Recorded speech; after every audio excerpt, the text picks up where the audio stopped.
ये घटना मेरे साथ 28 जून 2020 को हुआ था। उस समय कोरोना के वजह से लॉकडाउन चल रहा था। मैं भी एक प्राइवेट फार्म में काम करता था। लॉकडाउन के वजह से मुझे और बहुत से लोगों को भी उस फार्म से निकाल दिया गया। उस समय मेरे पास बहुत ही कम पैसे थे और मेरे पास कोई काम भी नहीं था। मैं बिल्कुल बेरोज़गार था। बीच में एक दिन लॉकडाउन कुछ दिनों के लिए उठ गया। करीबन 5 दिन के लिए लॉकडाउन उठ चुका था। उस समय मैंने सोचा कि अब मेरे हाथ में काम नहीं है, मेरे पास पैसे भी बहुत कम थे, इसलिए मैंने सोचा कि मैं अपने गांव जाता हूँ। गांव में चला गया तो वहाँ पिताजी के साथ खेती-बाड़ी और कुछ काम करके पैसे आएंगे। फिर मैंने गांव जाने का सोचा। अगले दिन शाम के 2 बजे मैं रेलवे स्टेशन पे जाके मेरे गांव में जो ट्रेन जाता था शहर से, उस ट्रेन की टिकट बुक करने लगा। ट्रेन का टिकट बुक हो चुका था और उसमें देखा रहा था कि जो ट्रेन इस शहर से मेरे गांव में जाएगा वो रात के 10:20 को आएगा और वही आखिरी ट्रेन होगा जो मेरे गांव पे जाएगा। शाम के 3 बजे मैं अपने घर आके सामान बांधने लगा। लगभग शाम के 5 बजे तक सब कुछ पैक हो चुका था। फिर मैंने घड़ी देखा तो मैं सोचा कि अभी बहुत टाइम है तो कुछ देर आराम कर लेता हूँ। रात के 9:30 बजे घर से निकलूँगा और ट्रेन तो 10:20 को है। फिर देर नहीं होगा, सीधा स्टेशन चला जाऊँगा। रात को 8:30 बजे मैंने अपना रात का खाना ख़त्म किया। फिर 9 बजे मैं घर से स्टेशन के लिए रवाना हुआ। 9:20 को मैं स्टेशन पहुंच गया। स्टेशन पहुंचते ही मैं 2 नंबर प्लेटफॉर्म पे चला गया। मैंने देखा प्लेटफॉर्म में सिर्फ 2-3 लोग ही हैं। मैंने उनमें से एक को पूछा कि आप कहाँ जा रहे हो? कोई लोग मेरे गांव से पहले उतरेंगे, कोई लोग मेरे गांव के बाद, लेकिन मेरे गांव के स्टेशन में से मैं ही उतरने वाला हूँ, ये मैं तब जान पाया। फिर कुछ देर बाद एक अनाउंसमेंट हुआ। उसमें ये कहा कि ट्रेन जो है वो अपने निर्धारित समय से 20 मिनट की देरी पे चल रहा है। फिर मैं सोचा कि ट्रेन वो लगभग 10:40 को आएगा। फिर मैं इतना जल्दी क्यों स्टेशन आया? खाने के बाद कुछ देर और आराम कर पाता था मैं। छोड़ो, कोई बात नहीं, मैं यहीं बैठता हूँ। फिर मैं स्टेशन पे बैठ के इंतज़ार करने लगा। देखते ही देखते समय बीता और 10:40 हो गया। कुछ देर बाद मैंने देखा कि मेरा ट्रेन आ रहा है। ट्रेन आके स्टेशन पे रुका। मैं जल्दी ट्रेन पे उठ के मैंने देखा कि ट्रेन में बहुत कम ही लोग थे। मैं जाके एक खिड़की के पास के सीट में बैठ गया। ट्रेन स्टेशन में करीब 2 मिनट रुका, फिर वहाँ से चलने लगा। असल में ट्रेन उस स्टेशन में 5 मिनट रुकता है, लेकिन ट्रेन लेट में चल रहा था इसलिए ज़्यादा देर तक रुका नहीं। फिर मैंने सोचा कि अच्छा ही है, मैं आगे आ गया। 2 मिनट रुक गया। 5 मिनट नहीं रुकता ये ट्रेन। अगर देर करता तो ट्रेन मिस हो जाता। इस शहर के स्टेशन से मेरा गांव का स्टेशन लगभग 3 घंटे की दूरी पे था। तो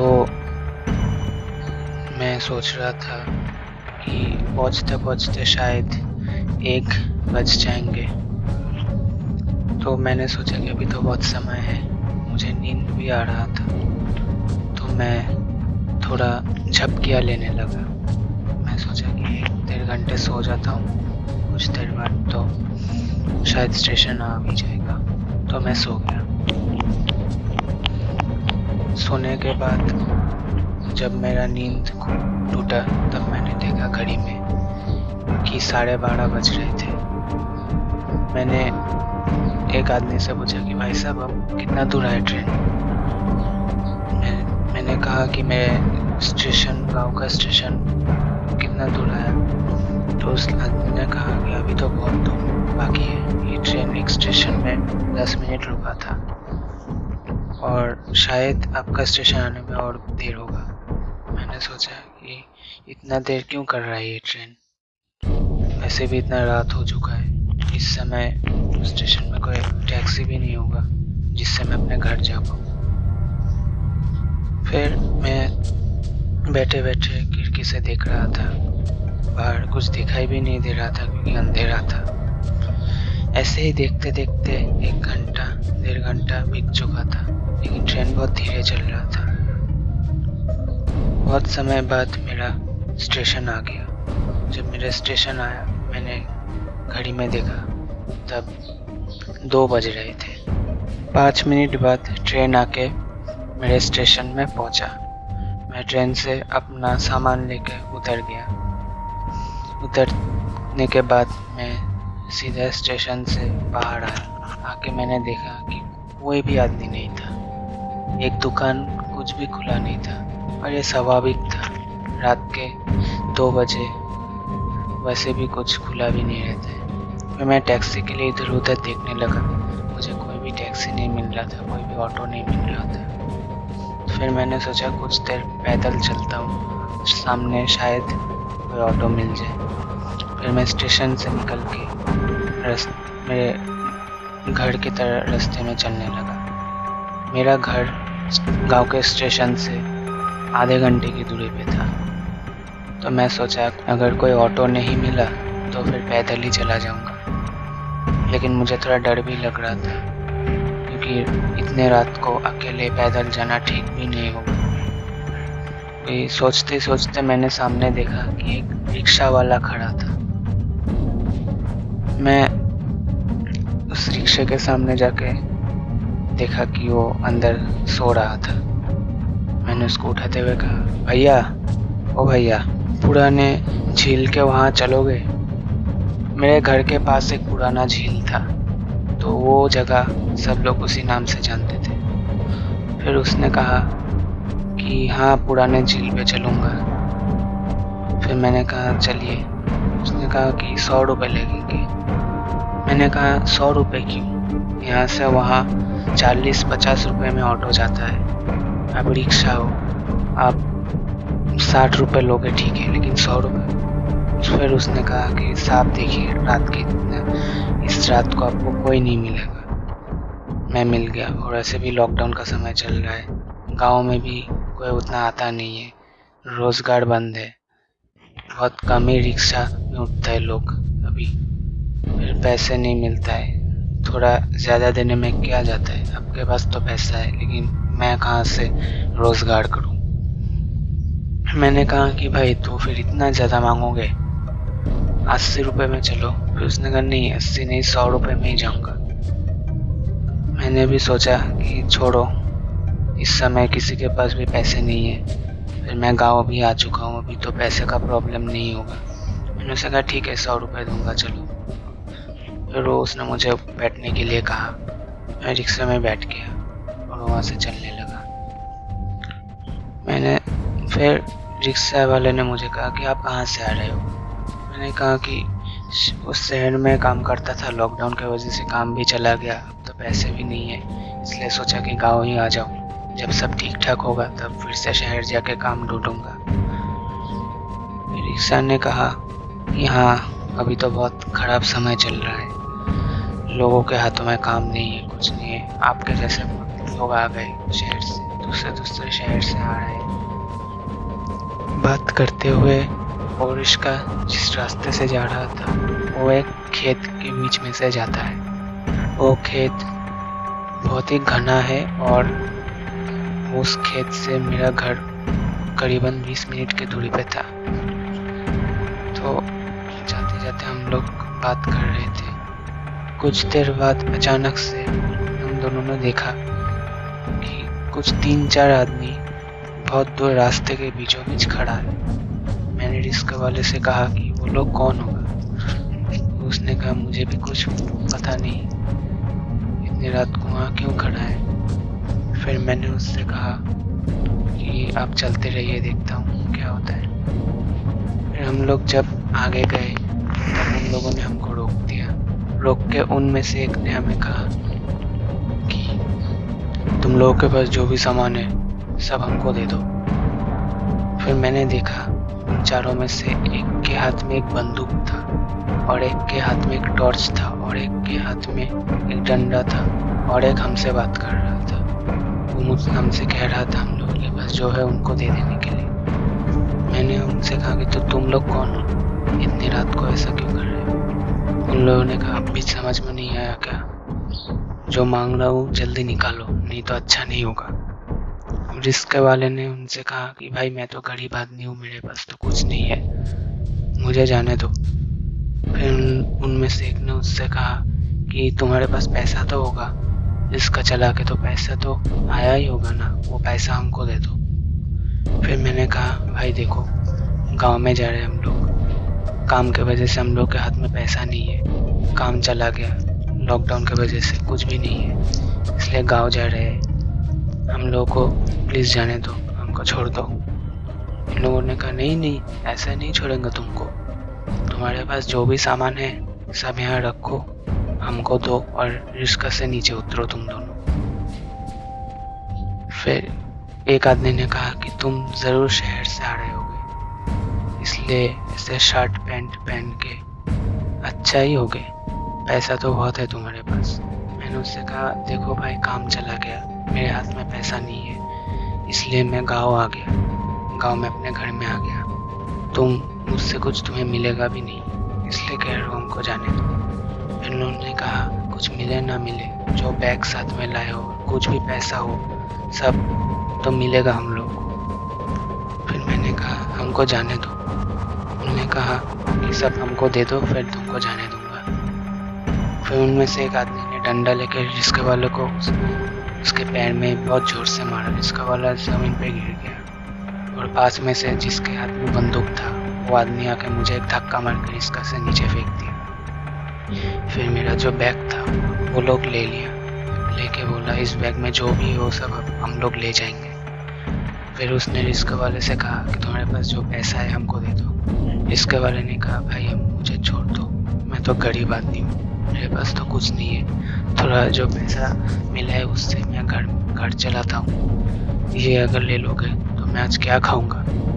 उसने कहा कि वो सब हमको मालूम नहीं है, तुम जो खाना है खा लेना, लेकिन अभी जो पैसा है सब हमको दे दो। कहते हुए उसने रिस्क वाले को एक धक्का मार के फिर से नीचे गिरा दिया और उसे 2-4 डंडों से हाथ और पैर में मारा। डंडे के मार खा के रिस्क वाला चीख रहा था और एक आदमी आके उसका मुंह पकड़ लिया, पकड़ के उसके जेब में से जो भी पैसा था सब ले लिया। करीब 200 रुपये उस रिस्क वाले से वो लोगों ने ले लिया और फिर उसके पास कुछ नहीं था। फिर एक ने कहा कि ये तो अच्छा है कि तुम्हारा रिस्का भी हम लोग नहीं ले रहे, गरीब हो, रिस्का चलाते हो, इसलिए तुमको छोड़ दिया। और फिर और एक आके मुझसे कहा कि तुम्हारे पास तो मोबाइल और थोड़ा पैसा जेब में भी होगा, वो सब निकालो। मैंने कहा भाई सब ले लोगे तो मैं कैसे जाऊंगा। फिर दूसरा आके मुझे भी एक धक्का मार के नीचे गिरा दिया, कहा कि दोगे या फिर यहीं पे ठोक दूँ, बंदूक देख रहे हो ना एकदम लोडेड है, यहीं पे एक गोली मारूंगा सीधा ऊपर चले जाओगे। मैं कुछ ना कहते हुए मेरे जेब में से जो मोबाइल था वो निकाला, मेरे हाथ में जो घड़ी था वो और मेरे पास कुछ 100 रुपये पड़े थे वो निकाल के उनको दे दिया। फिर उन लोगों ने कहा कि और कुछ नहीं है तुम लोगों के पास। फिर उन लोगों में से एक आके मेरे जेब को फिर से देख रहा था, देखेगा साहब भाई इसके पास कुछ नहीं है। फिर उन लोगों में से एक ने कहा ठीक है इन लोगों को अब इधर लेके आओ। फिर मैंने कहा तुम लोग क्या करने वाले हो। फिर उसने कहा अगर तुम लोगों को ऐसे ही छोड़ दो तो तुम लोग तो जान जाओगे कि हम लोग कहाँ जा रहे हैं। कह के एक आदमी रिस्क वाले के सर पे डंडे से वार किया, रिस्क वाला वहीं पे गिर गया।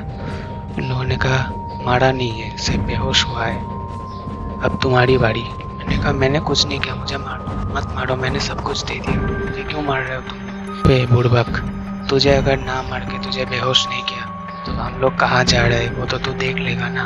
फिर तू तो ये तो एकदम सही है कि तू बाद में पुलिस को या फिर किसी को बता देगा कि हम लोग कहाँ गए थे।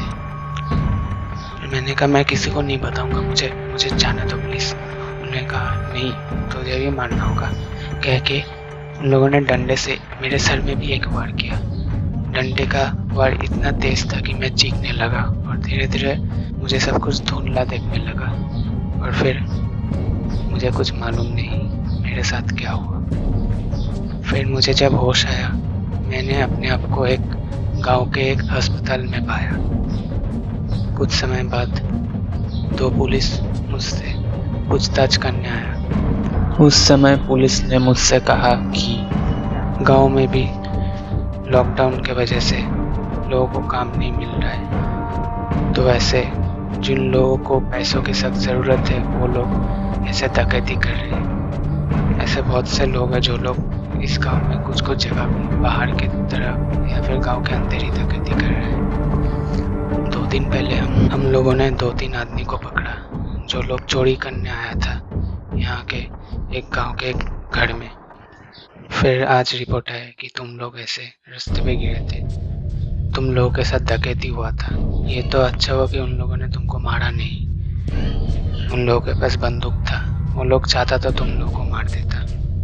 कुछ दिन पहले ही स्टेशन के पास ही रात को डकैती हुआ था और जिस आदमी के साथ डकैती हुआ था वो भी शहर से आया था। उसका शहर में एक बिजनेस है, तो बिजनेस बंद होने के कारण वो गांव में आया था और उसके साथ डकैती हो गया। ये लोग उन लोगों को निशाना बनाते हैं जो लोग शहर से आते हैं। ये तो अच्छा है उन लोगों ने तुम्हें जिंदा छोड़ दिया, नहीं तो उन लोगों के पास बंदूक था। तुम्हें चाहते थे तो वो लोग शूट कर सकते थे, लेकिन तुमने सही समय पे उन लोगों का बात मान लिया, इसलिए उन लोगों ने तुम्हें छोड़ दिया। और जाते समय पुलिस ने मुझसे कहा कि तुम लोग को वो लोग बेहोश क्यों कर दिया, तुम्हें मालूम है? फिर मैंने उनसे कहा हाँ। उनमें से एक ने मुझे कहा था कि अगर मैं देख लिया वो लोग किस तरफ जा रहे हैं तो शायद मैं आप लोगों को बता दूँ या फिर किसी और को बता दूँ। फिर पुलिस ने कहा हाँ, इतना तो चालाक कि उन लोग को अच्छे से आता है। कह के पुलिस वहाँ से चला गया। मैंने भी भगवान को शुक्रिया कहा कि उस दिन उन लोगों ने मुझे गोली नहीं मारा। चीज़ें मुझसे ले लिए, पैसे मुझसे ले लिए, मेरा बैग मुझसे छीन लिया, लेकिन मेरा जान मुझसे नहीं लिया। इससे मैं भगवान का बहुत शुक्रगुजार हूँ। अगर आपको ये वीडियो पसंद आया है तो इस वीडियो को लाइक कर दीजिए और अपने दोस्तों के साथ इस वीडियो को शेयर कर दीजिए। और अगर आप इस चैनल में नए हैं तो इस चैनल को सब्सक्राइब कर दीजिए और पास में जो बेल आइकन है उसको भी दबा दीजिए, ताकि जब भी मैं नया वीडियो अपलोड करूं तब आपको सबसे पहले नोटिफिकेशन मिले।